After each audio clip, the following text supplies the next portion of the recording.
ፀጉሪ የብዝሕ የንውሕ የጠንክር ፎረፎር የጥፍእ ንዝነቓቐል ማንታ ንዝኾነ ሒና ኣሰራርሓ ናይ ፀጉሪ ማስክ። ሰላም ሰላም ኣብ መላእ ኩርናዓት ዓለም እትርከቡ ናይ ዜድ ዩቱብ ቻናል ተኸታተልቲ ክቡራትን ክቡራንን ክቡራት ፋሚሊ ከመይ ኢኒኩም ደሓን ዲኹም? ኣነ እግዚኣብሔር ይመስገን ደሓን እየ። ከምቲ ኣነ ደሓን ዘለኹ ድማ ደሓን ክትህልውለይ ናይ ኩሉ ግዜ ትምኒተይ እዩ። ክቡራት ፋሚሊ ክቡራት ኣሕዋተይ ሎማዓልቲ ከዓ ኣሰራርሓ ሒና ኣብ ገዛና ከመይ ጌርና ከም እንሰርሖ እየ ሒዘልኩም መፅእ ዘለኹ እሞ ክሳብ መጨረሽታ ነዛ ቪድዮ ክትከታተልዋ ብትሕትና ኣለዋ ክቡራት ኣሕዋተይ ማለት እዩ። ፀጉሪ የብዝሕ የንውሕ የጠንክር ፎረፎር የጥፍእ ንዝነቓቐል መንታ ንዝኾነ ሒና ኣሰራርሓ ናይ ፀጉሪ ማሰክ ማለት እዩ። ክቡራት ኣሕዋተይ ንኣ ከብለኩም እስካብ መጨረሽታ ተኸታተሉ ክቡራት ፋሚሊ እና ክቡራት ኣሕዋተይ እዘን ሒዘልክን መፅእ ዘለኹ ሎማዓልቲ ማለት እዩ ከምዘን ትሪአን ዘለኽን ተዘጋጀን ዘለዋ ይመስላ።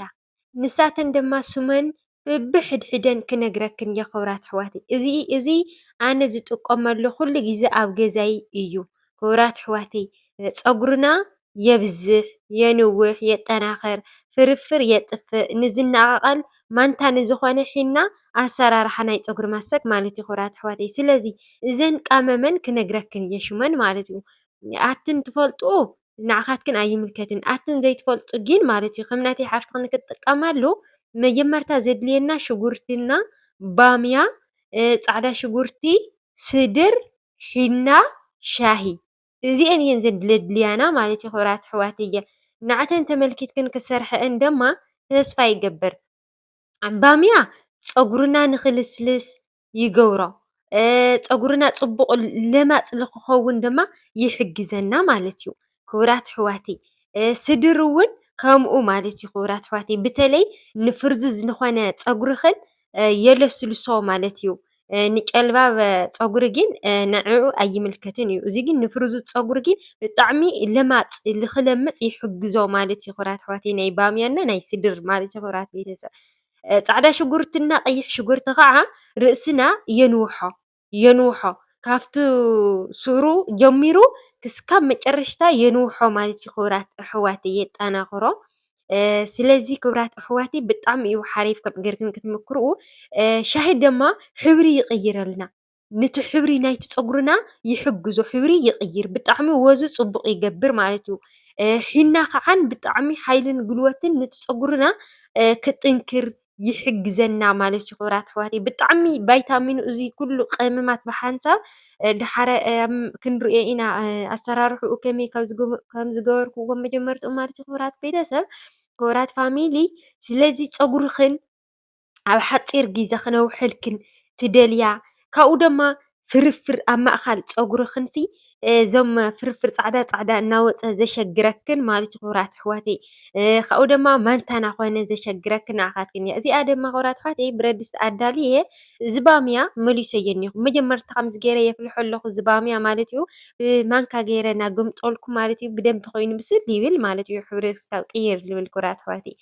ከዓ ክቕፅል ደስ ክብለካ ከምዚ ገይረ ኣፍሊሖዮ እኒአኹ እሞ ክቡራት ኣሕዋተይ። እንደገና ከዓን እዚ ከምዚ ገይረ ስድር መሊሰ እኒአኹ ማለት እዩ። ስድር ቆፅሊ ስድር ማለት እዩ ክቡራት ኣሕዋተይ። ቆፅሊ ስድር ሓሪፍ እዩ ዋላ ንጥዕናና ማለት እዩ ክቡራት ኣሕዋተይ። ኣብ ካልኣይ ክፋል ከቕርበልክን እየ ብዛዕባ ናይ ስድር ማለት እዩ ቤተሰብ። ስለዚ እዚ ስድር ከዓን ከምዚ ገይረ ኩሉ ሽጉርቲ ፃዕዳ ሽጉርቲ እዘን ንረአኽን ቀመማት ብሓንሳብ ኣብሲለየን እኒአኹ ከምዚ ገይረ እናገምጠልኩ የብስለን ኣለኹ ማለት እዩ። ብደንቢ ክበስል ኣለዎ ማለት እዩ ክቡራት ኣሕዋተይ። ማሻላ ደስ ክብል ከምዚ ገይረ ቀይሑ እኒኦ ርኢኡ ሕብሩ እናተቐየረ ይኸይድ እኒኦ። ስለዚ ክቡራትን ክቡራንን ብእውነት ብጣዕሚ እዩ ሓሪፍ ማለት እዩ። ከምዚ ገይረ ከዓን ክለውሶ ቀሪበዮ እኒአኹ ገምፂለዮ ማለት እዩ ክቡራት ኣሕዋተይ። እዘን ሒና ከዓን ከምዚ ገይረ ንስኻትክን ከም ዓቐንክን ክትገብራ ትኽእላ ኢኽን። ኣነ ግን ንእሽተን ንኣኻትክን ንምርኣይ ደኣ ኣምፅእየ ዘለኹ እምበሪ ሕዚ ንብዙሕ ኣይኮንኩን እየ ምክንያት ጠቒመ ነይረ እየ ክቡራት ኣሕዋተይ። ስለዚ ከምዚ ገይረ እናለወስክዎ ከምዚ ገይረ ብሓንቲ ኢደ ድማ እናሕወርኩ ማለት እዩ ቅልጡፍ ቅልጡፍ ኢለ የሕውር ኣለኹ ክቡራት መሓዝተይ ክቡራት ፋሚሊ ኣይትሕዘንለይ ምክንያቱ ብሓንቲ ኢደ ኢለ ይቐርፅላ ሓንቲ ኢደ ኢለ ዝሰርሕላ ስለዝኾነት እያ ክቡራት ኣሕዋተይ። ፈጠን ፈጠን ፈጠን ኢለ ይሕውር ኣለኹ ማለት እዩ ክቡራት ኣሕዋተይ። ንስኻትክን ናይ ብዛዕባ ምሕፋስና ምቕጣን ከዓን ከም ደስታ ክትገብሮ ትኽእላ ኢኽን። ኣብኡ ብልዕሊኡ ከዓን ንረአኹን ዘይቲ ዘይቲ እውን ነቲ ሕብሪ ነቲ ናይ ሒና ሕብሪ በቃ ፅቡቕ ንክገብረልና ይሕግዘና ማለት እዩ። እቲ ናይ ዘይቲ ዘይቲ እውን ከዓን ፅቡቕ ማለት ላፍቲ ጎማ ምናምን ከዓን ከምዚ ገፈትፈት ንኸይብል ማለት እዩ ደስ ይብለካ።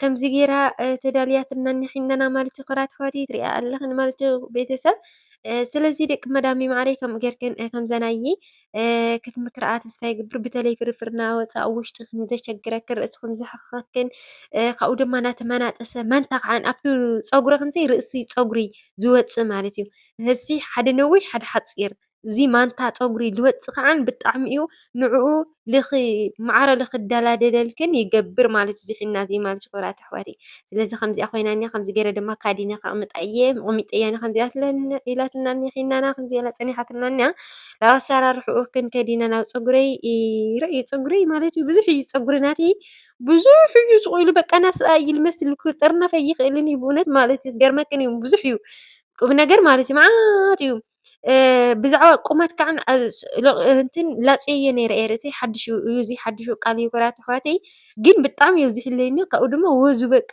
ብእውነት እዚ ሒና እዚ ክገብረሉ እየ ድሓር ግን ኣብ መጨረሻ እናገበርኩሉ ከዓ ክሪአክን እየ ማለት እዩ እዚ መስል ሒና እየ ማለት እዩ ፀጉረይ ባ ማሻላ ደስ ክብለካ ፀጉረይ ብጣዕሚ እዩ ፀሊም እዩ ፀጉረይ እዚ ገና እየ ክገብረሉ ሒና ክገብረሉ እየ ዝሪአክ ኣለኹ ሒና ክገብረሉ ካብኡ ብዝገበርኩሉ ከዓ መጨረሻ ከመይ ከም ዝኾነ ከዓ ክትሪኡ ኢኽን ማለት ክቡራት ኣሕዋተይ ከምዚ ገይሩ እኒ ፀጉረይ ማለት እዩ ክበዝሕ ማለት እዩ በቃ ክትቁንነ ከዓ ሓሪፍ እዩ ፀጉረይ በእውነት ደስ ይብለን ቆንንቲ ማለት ዋላ ባዕለይ ይቁንነ እየ በቃ ባዕለይ ክቆንን እየ ቁንነ እየ ንመፅን ደስ ይብለካ በቃ ብእውነት ፀጉረይ ብጣዕሚ ሓሪፍ ባዕለይ ከይመስል እምበሪ ቁም ነገር ላማነ እየ እና ቁመቱ ናይ ብሓቂ የመና ነዊሕ እየኮነን እዩ ተፈጥራዊ እዩ ግን የመና ነዊሕ ይኮነን እዩ ከዓ ላፅዮ እየ እዚ ሓድሽ ቃል ስለዝኾነ ከምዚ ኢለኒ ማሻላ ደስ ዝብል እናነውሐለይ ከዓ ይኸድ ኣሎ ማለት እዩ ክቡራት ኣሕዋተይ እና ያው ይገብረሉ ኣለኹ ማለት እዩ ክቡራት ኣሕዋተይ ርእዩ ፀጉረይ ዋላ ሕብሪ ይኹን ዋላ ኩሉ ነገር ማለት እዩ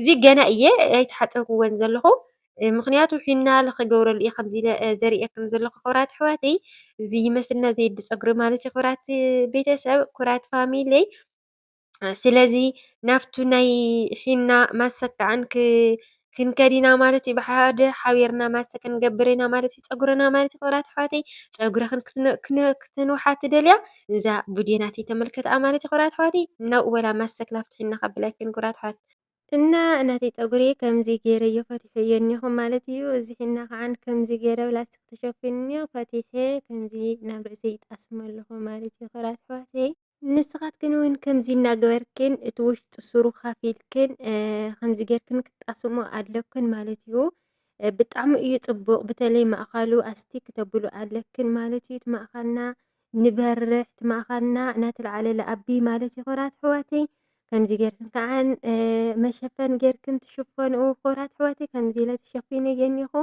ቁም ነገር ብጣዕሚ ፅቡቕ ኮይኑለኒ እንዲያም ለጥ ኢሉ ትሪኡ ኣለኽን እናቱ ቀመማት ስለ ዝኾነ ማለት እዩ ክቡራት ፋሚለይ ንዛ ብጣዕሚ ብጣዕሚ ፅቡቕ ክገብረልክን እውን ተስፋ ይግብር ንስኻትኩም ከምዚኣ ጌርክን ክትምክርኣ ማለት እዩ ከምዚ ጌርክን ተሸፊንክን ን5 ሰዓት ገለ እየ ኣነ ኣብ ርእሰይ ኣፅኒሖዮ ማለት እዩ ክቡራት ኣሕዋተይ ካብኡ ግን ንስኻትክን ከዓን ለዊስክንኡ ሓዲርክን 24 ሰዓት ዋላ ለዊስክንኡ ክትሓድራ ትኽእላ ኢኽን ክቡራት ኣሕዋተይ ካብኡ ትጥቀምኡ ማለት እዩ ኣብ ተላጃኽን ጌርክን እውን ሓደ 2 መዓልቲ ለትሕድሩ ትኽእላ ኢኽን ምንም ኣይባላሽን እዩ ሒና ኣብ ግዜ ዘለክን ክትጥቀማሉ ትኽእላ ኢኽን እዛ ርእሰይ ከዓን ከምዚ ኢላ እኒኣ ማለት እዩ ተሓፂበዮ ኩሉ ነገር ከምዚ ኢለ መሻሽጠየ እኒኹ ክቡራት ኣሕዋተይ ከምዚ ኢለ ተመሽጠ እኒኹ ፀሪ መዓት ኮይኒ ሃሪ ይመስል ትሪኡ ኣለኽን ያው ከምዚ እዩ ክብለልክን ናይካትክን ለለማፅ እዩ ክኾነልክን ብጣዕሚ ኣልሚፅዎ ደክም ገይርዎ ናተይ ርእሲ እምበር ሽም ርእሲ እዩ ናተይ ፍርዝዝ እዩ እና ክቡራት ፋሚለይ ደቂ መዳሜ ማዕረይ ርእስክን እናተቆራረፀ ዝኣብየክን ከምዚ ጌርክን መክርኡ ፅቡቕ ክኾነልክን እውን ተስፋ ይግብር ማለት እዩ ከምቲ ኩሉ ግዜ ዘቕርበልክን ክቡራት ኣሕዋተይ እና እዚኣ ትመስልና ልማዓልቲ ቪድዮና ማለት እዩ ክቡራት ኣሕዋተይ ብካልእ ክስካብ ዝመፀክን ንዛ ቻናለይ ሰብስክራይብ ላይክ ኮመንት ሸር ምግባር ቤተሰብ ኩኑ